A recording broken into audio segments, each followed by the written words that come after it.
"Sorry, sir, but you're not on the guest list." The hotel security guard looked at me with that professional expression they use to kick drunks out of weddings. I was standing at the entrance to the Riverside Hotel's event hall, wearing my best navy blue suit, holding a gift wrapped in gold paper for my granddaughter Emma. It was her christening. My first grandchild. The event every grandfather hopes to witness in his lifetime. "There must be some mistake," I said, adjusting the tie I had chosen so carefully. "I'm the baby's grandfather." That's when my son Michael appeared behind the security guard, wearing an expensive suit that I had paid for myself last month. His face was serious, almost angry, as if I were a problem he needed to solve. "Dad," he said, and the coldness in his voice hit me like a slap. "What are you doing here?" "My name is Tony Richardson, I'm 71 years old, and I've just been treated like a stranger by my own son at the door of my granddaughter's christening." "What am I doing?" "Michael, it's Emma's christening. Of course I'm here." He exchanged a quick glance with the security guard, as if dealing with a troublesome relative who had shown up unannounced. "Dad, you weren't invited to this ceremony. It was a misunderstanding." His words echoed in the hotel hallway. Elegantly dressed people passed us, entering the hall where I could hear soft music and cheerful conversation. 150 guests. 150 people I knew from family and work. All of them were invited to the party I had financed. That's right. I paid for everything. Every penny of the $25,000 for this celebration came out of my bank account. The hall, the catering, the decorations, even Emma's little white dress that cost $300. "Michael," I said, trying to remain calm, "there must be some mistake. I paid for this party." My daughter-in-law Jessica appeared beside him, looking beautiful in her emerald green dress, with that fake smile I had learned to recognize over the past 2 years. The same smile she used when she asked to borrow money. "Oh, Tony," she said in that sweet, venomous voice. "What an awkward situation. It seems there really was a mix-up with the invitations." Confusion. As if it were an administrative error and not a calculated humiliation in front of all my family and friends. I looked through the glass doors of the hall and saw my sister Margaret, who had driven 3 hours to be here. I saw my former business partner Robert, whom I considered practically a brother. They were all inside, probably wondering where I was. Worst of all, I could see Emma at the back of the hall, beautiful in her little white dress, in the arms of her godmother. My granddaughter, whom I visited every Sunday, who smiled when I sang her lullabies, who reached out her little arms to me whenever she saw me. "Dad," Michael said, lowering his voice as if he were being generous, "maybe you'd better go home. We can talk about this later." Go home. As if I were a child being sent to my room. I took a deep breath, feeling the weight of 71 years of life, of hard work, of sacrifices I had made for this family. The same son I had raised, whom I had supported through college, for whom I had bought his first house, was kicking me out of the party I had financed myself. "All right," I said finally, my voice coming out firmer than I had expected. "If it was a mistake, I apologize for bothering you." I handed the wrapped gift to Jessica, who accepted it without even saying thank you. I turned and walked toward the hotel exit, feeling the curious stares of the arriving guests. My leather shoes echoed on the marble floor as I crossed the luxurious lobby I had helped pay for. The doorman offered me a taxi, but I declined. I needed time to think, to process what had just happened. During the walk to the parking lot, one thing became clear in my mind. Michael and Jessica had completely underestimated who I really was. They saw me as the nice old man, the grandfather who signs checks and asks no questions. What they didn't know was that Tony Richardson hadn't built a real estate empire by being passive. If you're enjoying this story of how arrogance can be the biggest mistake someone makes in life, don't forget to subscribe to the channel to see how this situation unfolded in a way that no one expected.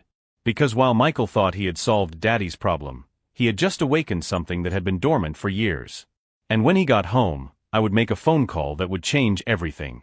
But he wouldn't find that out until Monday morning when he tried to access the company account that I still controlled. The walk to my Mercedes in the parking lot gave me time to process what had just happened. 20 minutes ago, I was excited to see my granddaughter receive her blessings at church. Now I was being kicked out like a homeless person who tried to crash a high-class party. Michael had always been ambitious, but in the last 2 years, since he married Jessica, he had become someone I didn't recognize. The Jessica I met in the beginning was sweet, thoughtful, always asking about my health and my business. But as soon as the wedding ring was on her finger, the mask came off. She started with subtle comments. "Tony, don't you think this house is too big for one person? You should consider moving to something smaller, more appropriate for your age." Or, "Michael told me you're still working. At 71, shouldn't you be enjoying your retirement?" What she really meant was, "When are you going to die so we can inherit everything?" Michael, who used to call me every Sunday to see how I was doing, started calling only when he needed money. And he always needed money. The down payment on the new house, $20,000. Jessica's car, $15,000 to complete the payment. The honeymoon in Hawaii, $8,000 because you deserve to start your marriage on the right foot, Dad. I always said yes. I always signed the checks. I always transferred the money without question, because I thought I was investing in my family's happiness. When Emma was born, I thought things would get better. I offered to pay for a nanny, to help with hospital costs, to set up a college fund for her. Jessica accepted everything with that smile that I now knew was fake. But visits to my granddaughter began to be controlled. "Tony, you can't come here without warning. Jessica is breastfeeding and needs privacy." "Dad, Sunday isn't good. We're having dinner with Jessica's parents. You should call before you come. Emma is sleeping." Slowly, they pushed me away from my own family. And I, in my naivety, thought I was being understanding. They were new parents, they needed space. Jessica came from a structured family, she had her traditions. I should respect that. The christening was Jessica's idea. A grand celebration at the best hotel in town. "Emma deserves a party worthy of Tony Richardson's granddaughter," she said when she presented me with a $25,000 budget. "You're an important man in this city, Tony. Everyone will be there. It will be an event that people will talk about for years."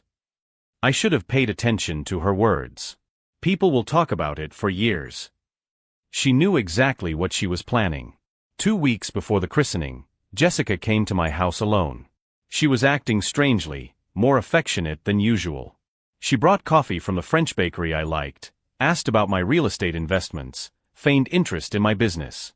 "Tony," she said after half an hour of friendly conversation, "I need to ask you something. It's about the christening." She paused dramatically, as if what she was about to say was difficult.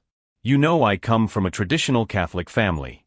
My mother, especially, has very specific expectations about how these ceremonies should take place." I should have been suspicious when she started talking about family traditions. "Her mother thinks paternal grandparents should play a more discreet role in the ceremony," Jessica continued. "She grew up in a time when maternal grandparents took precedence. It's a cultural thing, you understand." I didn't understand, but I nodded politely. "So, we thought maybe you could arrive a little later. After the religious ceremony, for the party. It would be more appropriate." More appropriate. As if my presence were inappropriate. But I agreed. Because I wanted to keep the peace. Because I didn't want to cause problems for Michael. Because I thought I was being an understanding father-in-law. What I didn't know was that Jessica had planned everything from the beginning. The grand party, the expensive hotel, the 150 guests, all paid for with my money, but without my presence. She wanted to impress her family and friends with a lavish party, but she didn't want the old man to ruin the photos or embarrass anyone with someone my age. As I drove home, my phone rang. It was Michael. "Dad," he said, and his voice had that condescending tone I had learned to hate. "Jessica told me there was a misunderstanding today. She's very upset. You embarrassed her in front of her family." Embarrassed. I was the one who was publicly humiliated, but she was embarrassed. "Michael," I said, keeping my voice calm, "I paid for this party. $25,000. And you guys wouldn't let me in." "Dad, you're overreacting. It was just a mix-up with the guest list. Jessica was nervous about everything with the party. You know how women get when they organize events like this."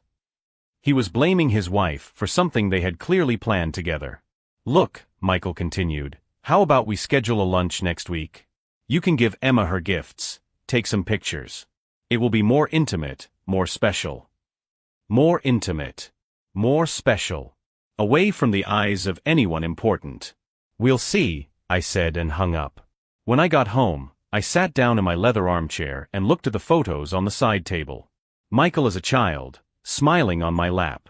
Michael graduating from college, hugging me gratefully. Michael on his wedding day, whispering thank you for everything, Dad, in my ear. When had that boy turned into a man who saw me as nothing more than a walking bank account? But as I sat there, feeling the weight of family betrayal, one thing became very clear in my mind. Michael and Jessica had made a fatal mistake. They had completely underestimated who I was. Tony Richardson didn't build a real estate empire by being passive. I didn't become one of the city's largest commercial landlords by letting people disrespect me. And they were about to find out that the nice old man who signed checks without asking questions had died in that hotel parking lot. I picked up my phone and dialed a number that had been in my address book for 30 years. David, I said when he answered. It's Tony Richardson. I need to set up a meeting tomorrow morning. We have work to do. David Silverman had been my lawyer since the 90s, the man who had structured all my real estate contracts and trusts. He was also Michael's godfather. What Michael didn't know was that all the generous gifts I had given him over the years weren't gifts. They were loans. Loans with signed contracts, specific terms, and maturity clauses. And tomorrow morning, David and I were going to review each of those contracts. Because from now on, Tony Richardson was no longer in nice grandfather mode. He was in ruthless businessman mode. And Michael would find out on Monday that messing with the wrong man has consequences that go far beyond a simple family feud. On Monday morning, I was sitting in the conference room of David Silverman's office at 8 o'clock sharp. The same office where 30 years ago we signed my first commercial real estate purchase contract. The mahogany walls still had the same frame diplomas, but now David had completely gray hair and a more serious expression than the ambitious young lawyer who helped me build my empire.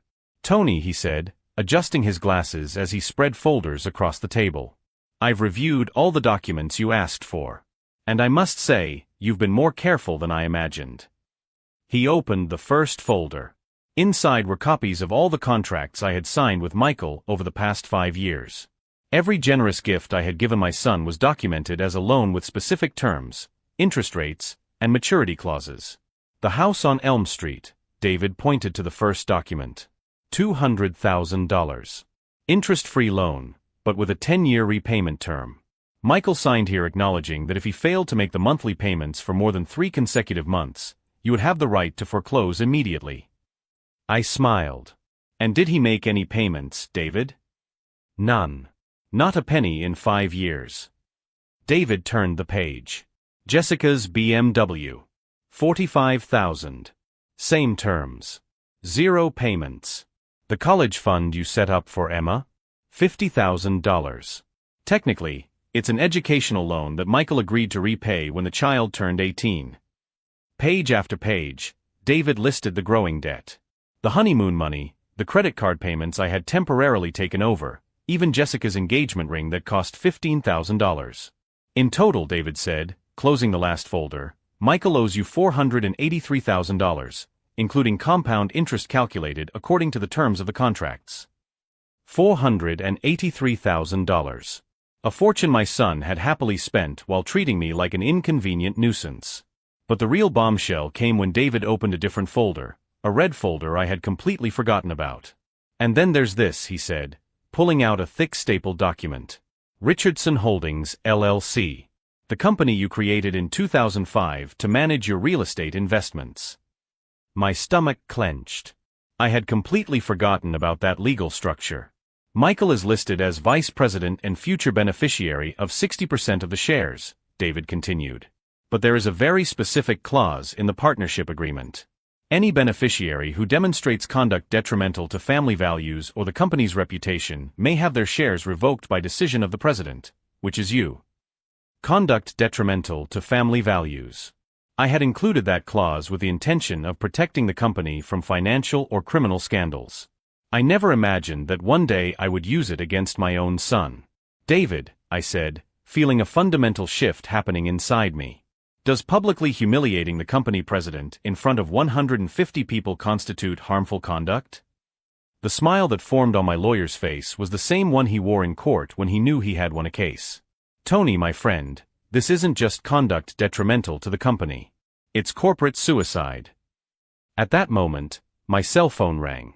It was Margaret, my sister, who had witnessed my humiliation at the hotel.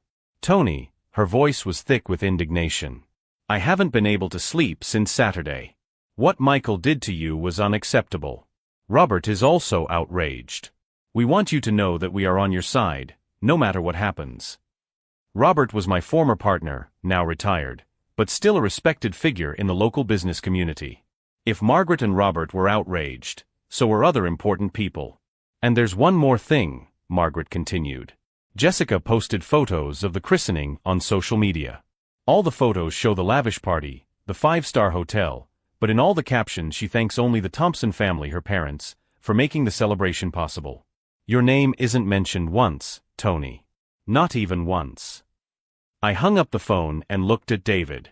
The last piece of the puzzle had fallen into place. Michael and Jessica had not only publicly humiliated me, they were actively erasing my contribution to the narrative, taking credit for the money I had provided. "David," I said, my voice now having a firmness I hadn't felt in years, "I want you to prepare 3 documents. First, a notice of early maturity of all loans in Michael Richardson's name, with 30 days for full payment or enforcement of collateral." David began to write. "Second, notice of a special meeting of Richardson Holdings to vote on the revocation of Michael's shares for conduct detrimental to the company's values." "And the third document?" David asked. "A new version of my will. I want to remove Michael as principal beneficiary and establish an educational trust for Emma, with independent administration.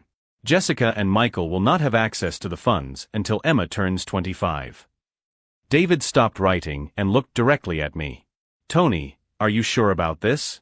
Once we deliver these notices, there's no turning back. Michael will lose the house, the car, everything. And he'll know that you were the one who orchestrated it all." I thought about the humiliation I felt at the hotel door. The way Michael looked at me as if I were an inconvenient beggar. Jessica's snicker when security stopped me from entering the party I had financed. "David," I said, rising from my chair. "Michael made a choice on Saturday. He chose to treat me like trash in front of our entire community. Now I'm making my choice." I walked to the office window, which overlooked the commercial district where I owned 6 buildings.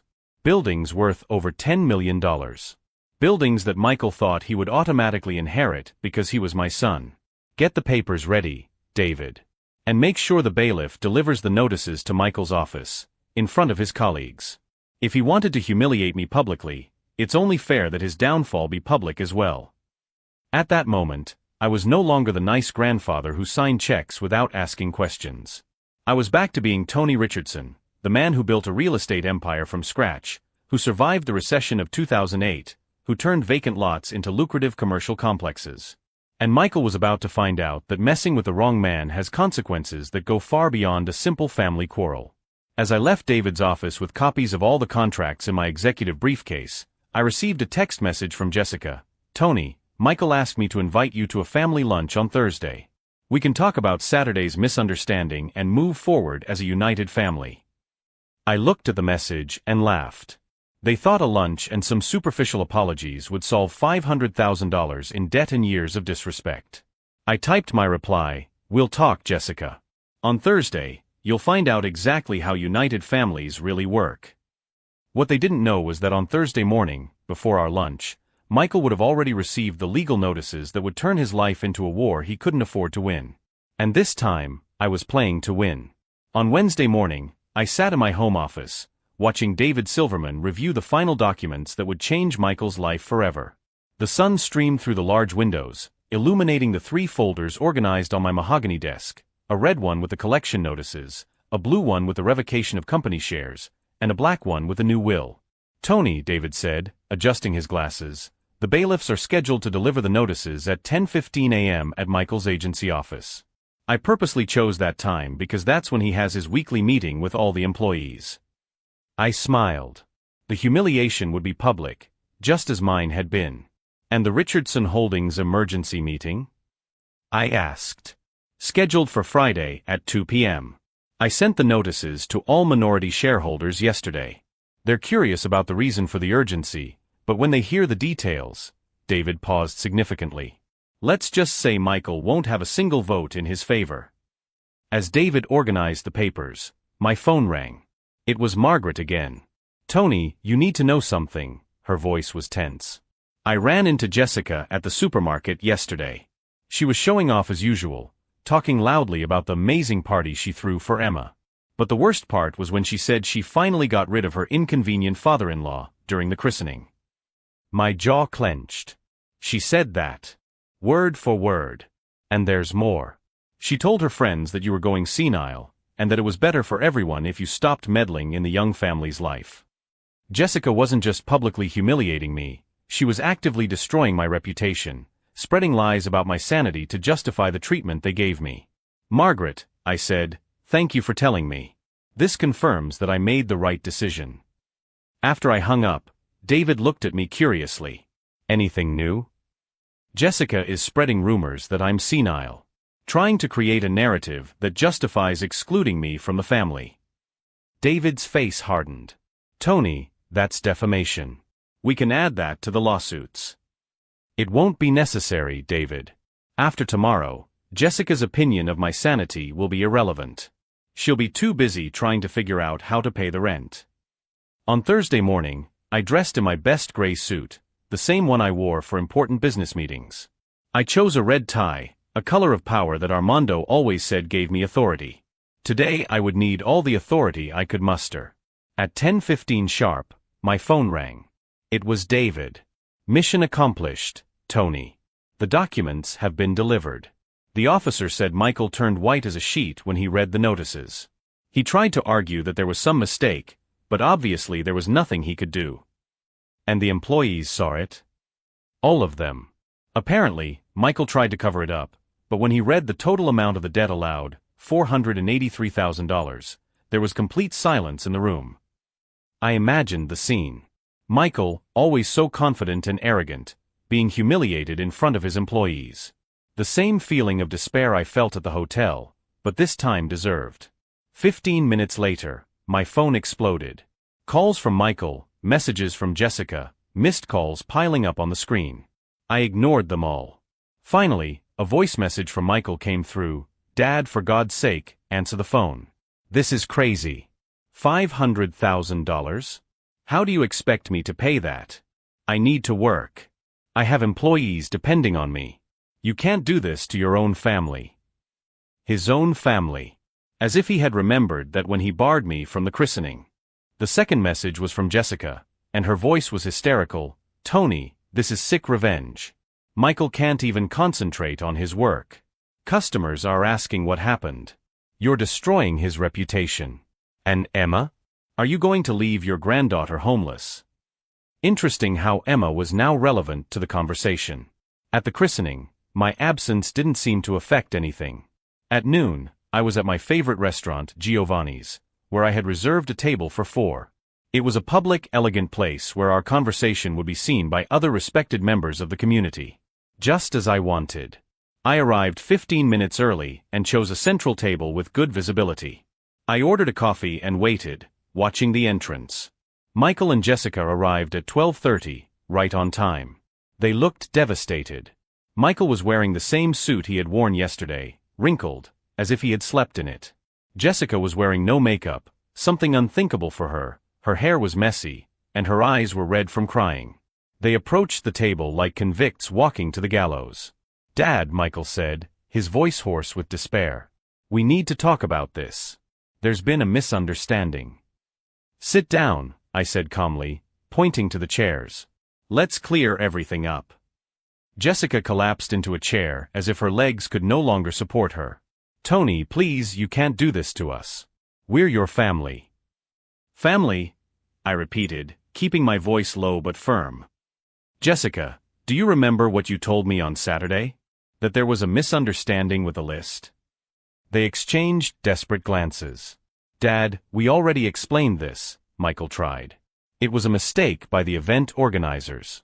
Jessica was overwhelmed with all the details.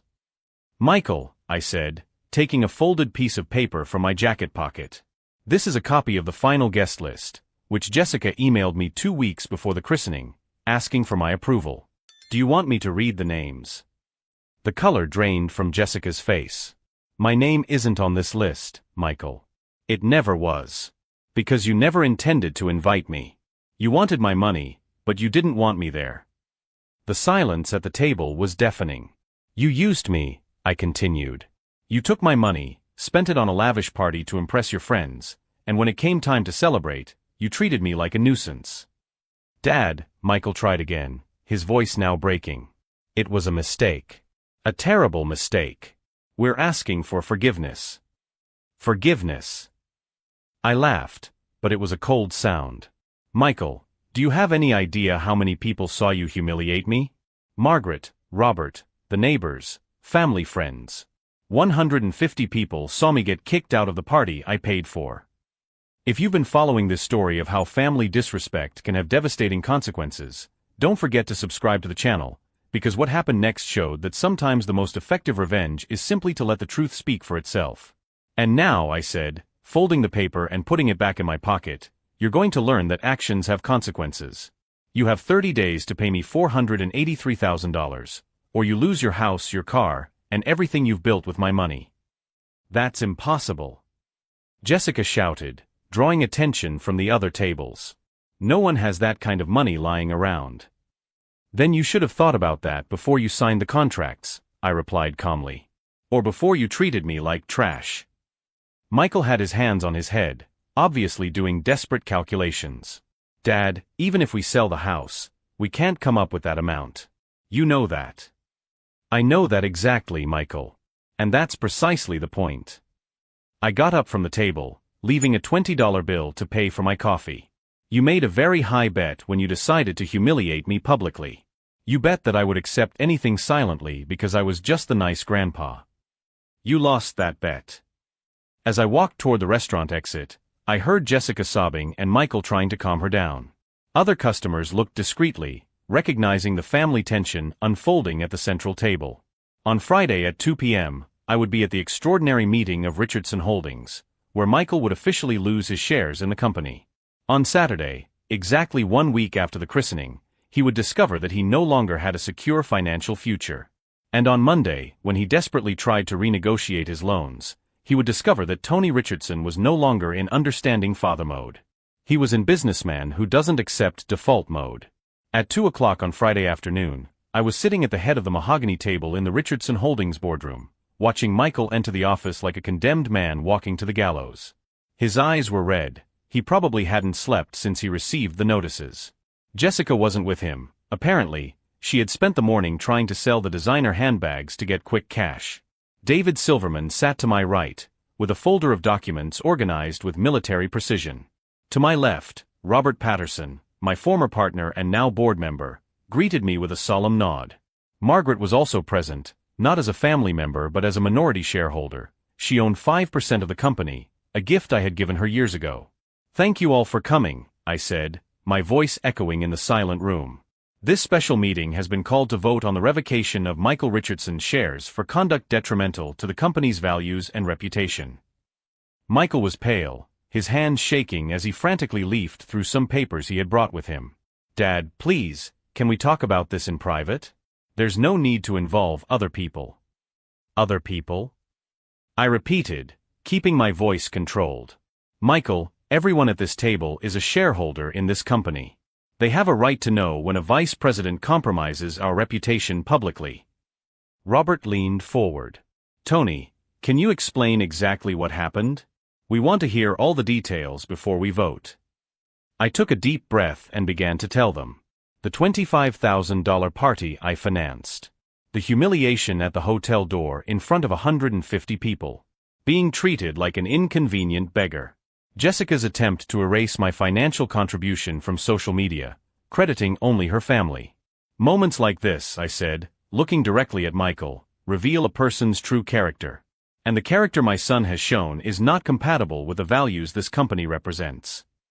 Michael finally found his voice. It was a misunderstanding. A terrible mistake. I was stressed about organizing the event. Jessica was nervous. Michael, Margaret interrupted, her voice as sharp as ice. I was there. I saw everything. It wasn't a misunderstanding. It was deliberate cruelty. And there's more, David added, opening his briefcase. We discovered that Michael used the Richardson Holdings name to secure personal credit on at least 3 occasions in the last 6 months. Credit he cannot afford to repay, potentially compromising the company's credit rating. The color drained from Michael's face. I was going to take care of it. The contracts are being renegotiated. With what money, Michael? I asked. You owe me $483,000 in unpaid loans. You have no fixed salary beyond what this company provides you. And now we've discovered that you used the company's name to get even more money. It was at that moment that Michael finally understood the full extent of what was happening. He wasn't just losing his shares in the company, he was losing his entire financial future. Dad, he said, and for the first time since the christening, I heard something like genuine humility in his voice. I know I've made mistakes. But you can't destroy my life because of one moment of poor judgment. A moment. Margaret laughed bitterly. Michael, you spent 2 years treating your father like a personal bank and then publicly humiliated him when he became inconvenient to your social image. Robert shook his head. Tony told me about the loan agreements. Nearly $500,000 over 5 years, without a single payment. That's not a son, Michael. That's parasitism. I watched Michael slowly process the reality of his situation. He had completely underestimated not only my wealth, but also my network of relationships and influence in the business community. Let's take a vote, I announced. All in favor of revoking Michael Richardson's shares for detrimental conduct? One by one, all hands went up. David, Robert, Margaret, and even Jennifer Walsh, the company accountant whom I had forgotten owned preferred stock. Michael was officially out of Richardson Holdings. Now, I said, opening my own briefcase, let's discuss the restructuring of the company's leadership and the new investments I have planned for the next quarter. That's when Michael realized this wasn't just a punishment, it was a complete transformation. The company would continue to grow and prosper without him. Dad, he said, rising from his chair, what do you want me to do? How do you expect me to pay back $500,000? Where am I going to work? Who's going to hire me after this gets out? I looked him in the eye, seeing for the first time in years something resembling genuine humility mixed with real despair. Michael, I said, my voice softer now but still firm, you made choices. You chose to treat me as a source of money rather than a father. You chose to humiliate me publicly when I became inconvenient. Now you're going to learn to live with the consequences of those choices. He left the room silently, his footsteps echoing in the hallway. When the door closed, David turned to me. Tony, are you sure about this? $500,000 is a lot of money. He'll never be able to pay it back. I know that, David, I replied, looking out the window at the city where I had built my empire. But Michael needs to learn a lesson that money alone cannot teach. Margaret touched my hand. What if he comes to you genuinely seeking forgiveness? What if he fully acknowledges what he has done? Then we'll talk, I said. But forgiveness only has meaning when it comes with real responsibility, not just words of apology when the consequences appear. That afternoon, as I drove home, my phone wouldn't stop ringing. Messages from Jessica, calls from Michael, even a tearful phone call from Emma. They had used the 2-year-old to try to soften me up. But for the first time in years, I wasn't just reacting to problems others created. I was actively controlling the course of my own life and defending my dignity. Michael and Jessica discovered that underestimating Tony Richardson was the most costly mistake they could have made. And on Monday, as they desperately tried to find a solution to their financial problems, they would discover that some bridges, once burned, cannot be rebuilt with words alone. The final lesson was just beginning.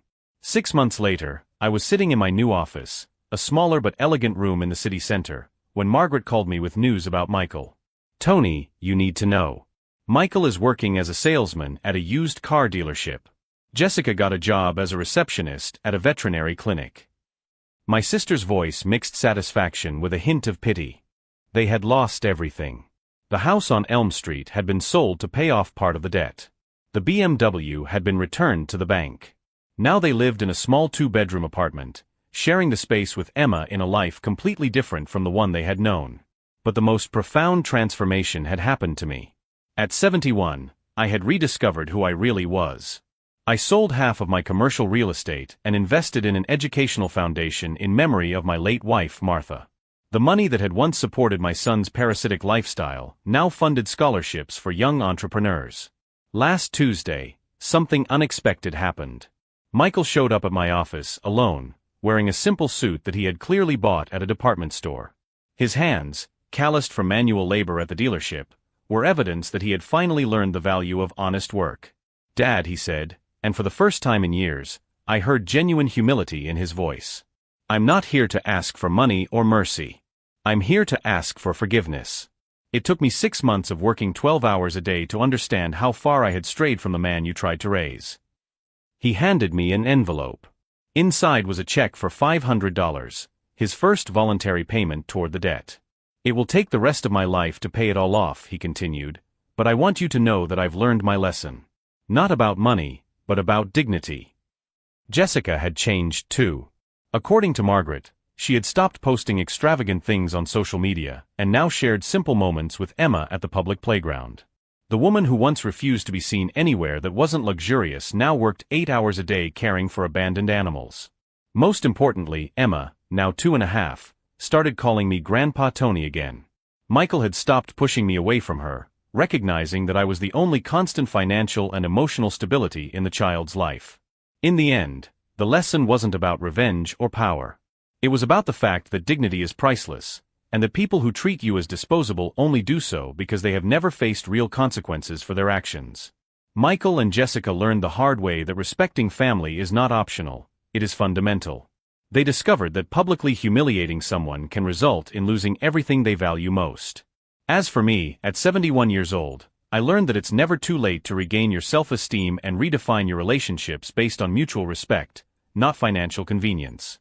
If this story of how to set healthy family boundaries touched you, don't forget to subscribe to the channel for more stories about how dignity always wins in the end.